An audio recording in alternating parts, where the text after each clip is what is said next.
Yo peeps, Mischief here. So, with the whistleblower stuff that's going on right now with David Charles Grusch, I thought I'd do this episode. I'm going to tie it in with Bob Lazar, look into whistleblowers and look into this evidence that is brought forward and see where it goes. So, here we go. Cue the title sequence.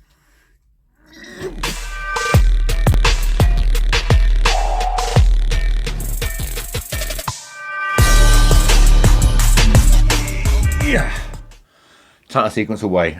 So if you're listening on Spotify, welcome. If you're listening or watching on YouTube, welcome as well. So obviously yesterday we received the information that David Charles Grusch had come forward. He's a veteran, a former member of the National Geospatial Intelligence Agency and National Reconnaissance Office. He's basically come forward as part of this Whistleblower Act to tell us that UFOs, once again, like we've been told, are real. There is actual crash retrieval programs going on and reverse engineering programs all over the world. Now, this obviously then gives credence to things like what Bob Lazar's been saying all this time. Obviously, if it's true. Now, to quote Mr. Grusch himself, these are retrieving non-human origin technical vehicles, call it spacecraft if you will, non-human exotic origin vehicles that have either crashed or landed. He also says that there could be bodies that are being retrieved along with these crafts as well. Now, he doesn't claim to have any evidence at the minute to bring forward. It's all seems to be second-hand evidence, second-hand accounts of things that he's heard from other people and things that have been given to him.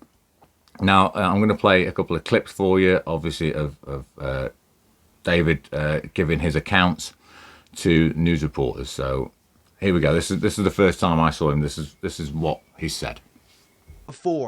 You are one of the most trusted former intelligence officials in the US defense and intelligence establishment. Yes, I was. You were trusted with the most intimate secrets. Yes. Grusch sitting down with award-winning investigative journalist Ross Coulthart, who's reporting for News Nation and has spent years reporting on the UFO question. What conclusion did you come to at the end of your time on the UAP task force? The UAP task force was refused access to a broad crash retrieval program. When you say crash retrieval, what do you mean? These are retrieving non-human origin technical vehicles, call it spacecraft if you will, non-human, exotic origin vehicles that have either landed or crashed. We have spacecraft from another species. We do, yeah. How many? Quite a number. You're kidding. No. I thought it was totally nuts, and I thought at first I was being deceived. It was a ruse. People started confiding in me. They approached me. I have plenty of current and former senior intelligence officers that came to me, many of which I knew almost my whole career, that confided in me they were a part of a program. They named the program. I've never heard of it. And they told me, based on their oral testimony, and they provided me documents and other proof, that there was, in fact, a program that the UAP task force was not ready. If you're right, if you're telling us the truth, everyone, the entire American public has been lied to for decades. Yeah, there's a sophisticated disinformation campaign targeting the U.S. populace, which is extremely unethical and immoral. You are saying to the human race, for the first time, an official intelligence representative at a high level from the US government is saying publicly, we are not alone. We're definitely not alone. Absolutely, the data points empirically that we're not alone, yeah. Do we have bodies? Do we have species of Well, non-human? naturally, when you recover something that's either landed or crashed, sometimes you encounter dead pilots. And believe it or not, as fantastical as that sounds, it's true. So as you can see from what he said there, it's like I've just said to you. He's claiming that there are crash retrieval programs, exotic spacecraft being retrieved, materials, possible crash retrieval programs. And this interview is like none I've ever seen. He's not hidden his face. He's come forward. And obviously Arrow have released a statement saying that they don't know anything about any of this, but obviously he can come forward to them and speak to them about this. Now, I'm not being funny, but Arrow just seems like another cover, again, for the government, along with NASA saying that they're going to be exploring, looking into the UFO topic, the UAP topic, and, you know, trying to bring information forward to us. But if there are elements of the government that are keeping this hidden and away from us and don't want us basically to know about any of this, we're not going to.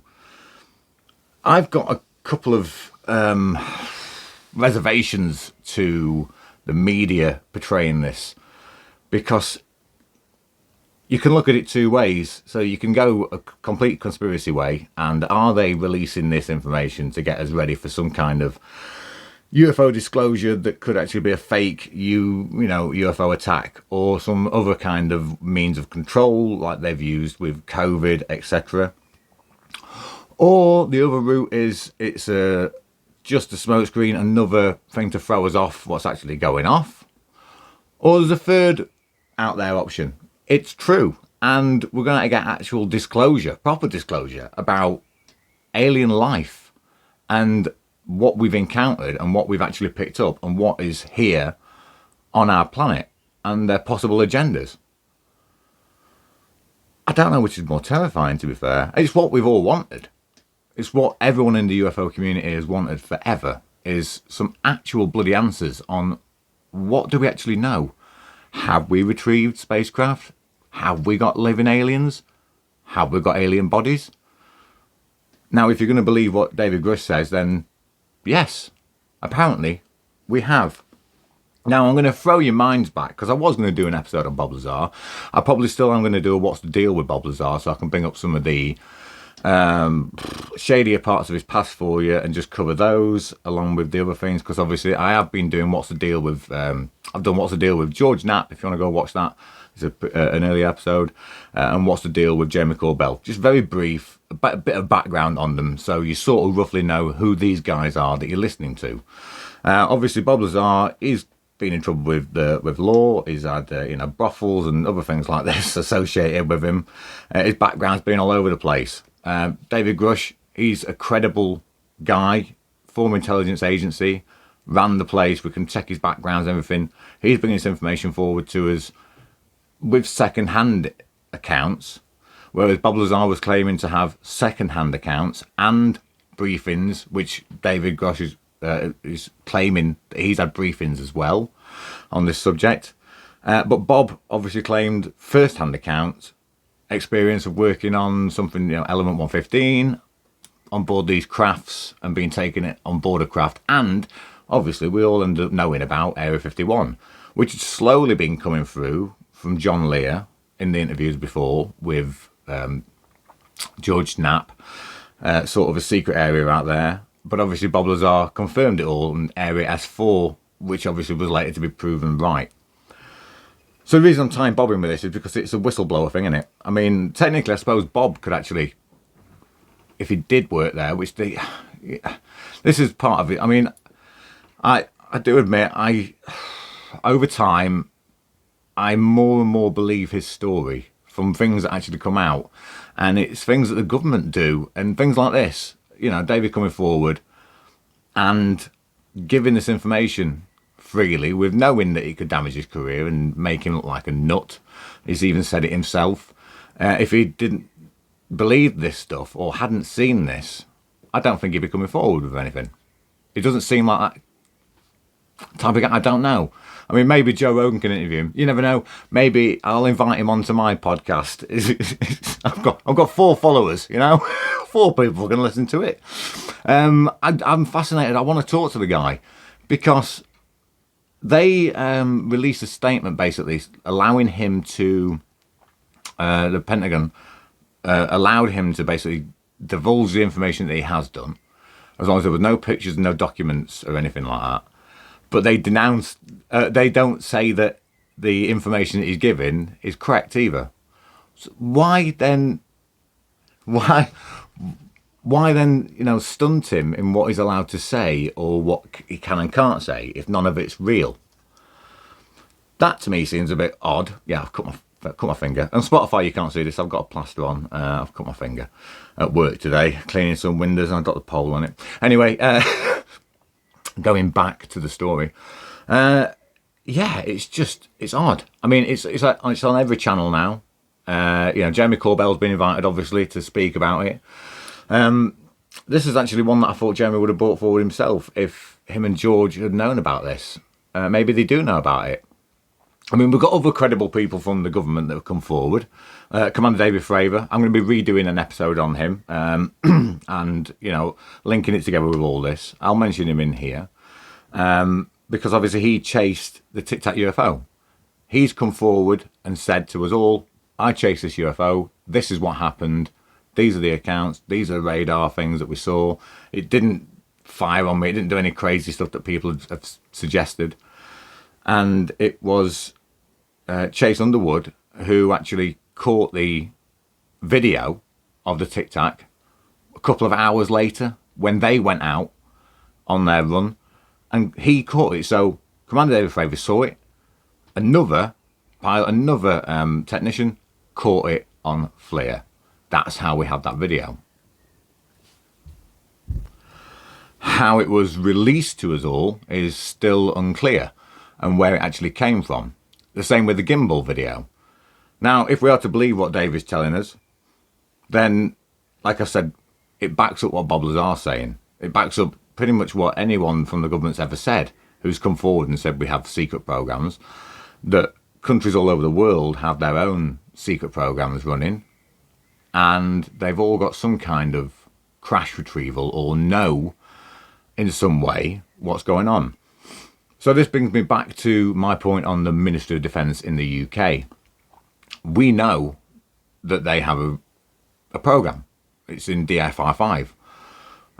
It was Project Conding, and it was the Flying Saucer Working Party. I don't know what it's called now. Don't know who's running it now. Nick Pope obviously used to be part of this, and he's come forward to say pieces on it and his own thoughts on what's going on. But obviously he's still under a Secrets Act, so he can't say anything, just like David can't say too much as long as it's not deemed under the Secrets Act of what he's saying.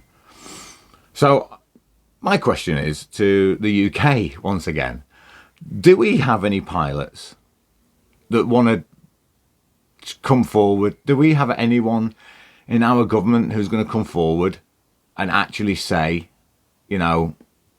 this is going on? I mean, I don't think we have the same protections in our country under the Whistleblower Act that they have in America, which is maybe why no one's come forward. I know we're quite tight-lipped here. Secrets in this country are tight as and nuns you know what.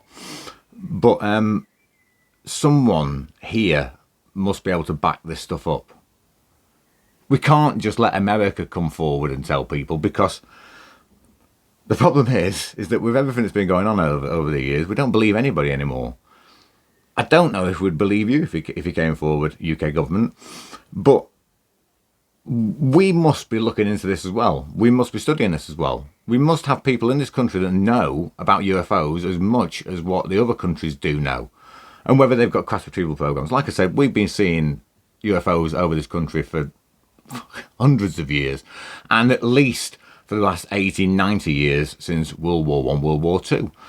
When they started flying around our pilots and investigating what we were doing, especially after we dropped the nuclear bombs.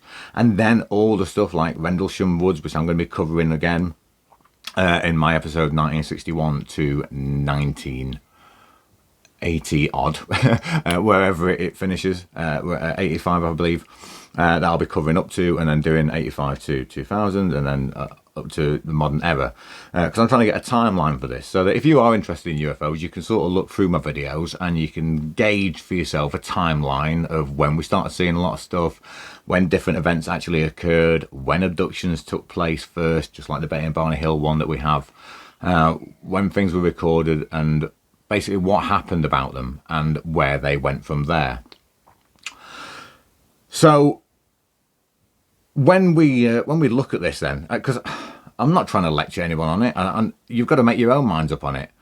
I don't know about this guy. I obviously we need to know more about him. We need to know more about what he's saying, because if this is true and we do have crashed alien technology, which we all thought we had, if there are aliens in bunkers, which we thought there was, and there are alien life forms out there, which pretty much all of us, I assume, believe really there is other life forms out there, because I've said this before, if we're it, if this is it, if we're the pinnacle of the universe, it's a pretty shit universe, isn't it, really? You know? And I'd love to believe that we are, you know, sort of stunted for whatever reason, genetically, and that these aliens know this, and that some of them have been coming here for thousands of years, and maybe they're the ones that did it. Who knows? But I think, honestly, if they do come forward, every government in the world, and go, yeah, we are not alone. There are other species out there. This is what we know, factually. We're really sorry. There would probably be more backlash against the governments than the actual fact that there are aliens. Because it's a bit of a, yeah, we kind of know. You know, you can't look up there in the night sky and just assume that we're the only bloody things there. It doesn't make any sense, does it? To assume that we are the only intelligent species in this universe. So, right, what I'd like you to do, please, in the comments, let me know what you think about David Grusch and his claims. Let me know what you think about Bob Lazar, whether this backs up Bob Lazar more. You know, if he's saying that there's crash retrieval programs, obviously they must have been taking place somewhere. Obviously, it must have been at Area 51 or Area S4 in the Nevada desert. That's where they test everything in the USA. In the UK, we've got secret places where we could have had, you know, facilities for things, or we still could. So that does then back him up, doesn't it? Does that not back up Bob Lazar, if this is true? And if he's coming forward and saying that there are these things and these are being covered up, and then they can be covered up by Arrow again, who just go, oh no, he was making it up. We can't find anything at all that says it. Will you hide that fucking flying saucer? Sorry, one second. You've moved that flying saucer out. Thank you. Yeah, sorry. No, that. Oh, it's nothing. It's a model. It's a model. That's a model. That's a model. Morning, Pete. Oh, he's a dwarf. He's a dwarf. A hairless dwarf. Pete is. See you later, Pete. Nothing to see here. Is this what's been going on the entire time? Are reptilian overlords actually overseeing everything right now with the intent to destroy us all? And this David Grusch has obviously heard it all and wants to bring it forward to us. But unfortunately, it's too late, because our lizard overlords have already made us all gender neutral and unable to fight and unable to criticise them or do anything back to them. So we're just going to get wiped out. Maybe that's what's going to happen. I don't know. So please, in the comments, leave me your thoughts. What do you think is going to happen? Do you think disclosure's coming? Do you think this is a smokescreen? Do you think this guy's talking a load of toddle? You know, what do you think? And what do you think the outcome's going to be if it is right? If he is telling the truth?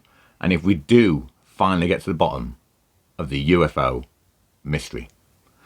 So, like I say, I've got some upcoming episodes. Obviously, I'm going to be doing the timeline. I'm going to carry on 1944 to 1961. Covering the timeline of UFOs there. I will cover this more as the story comes out from David himself and from other sources. And yeah, let's see where we go. So my next upcoming episode then will just be covering that. And I've got a woke gender ideology video out on Spotify. It's sort of a part 2 to the one that I previously did. So slightly different topic, but still along the lines of control and conspiracy.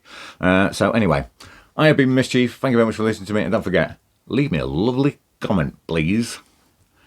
See you later.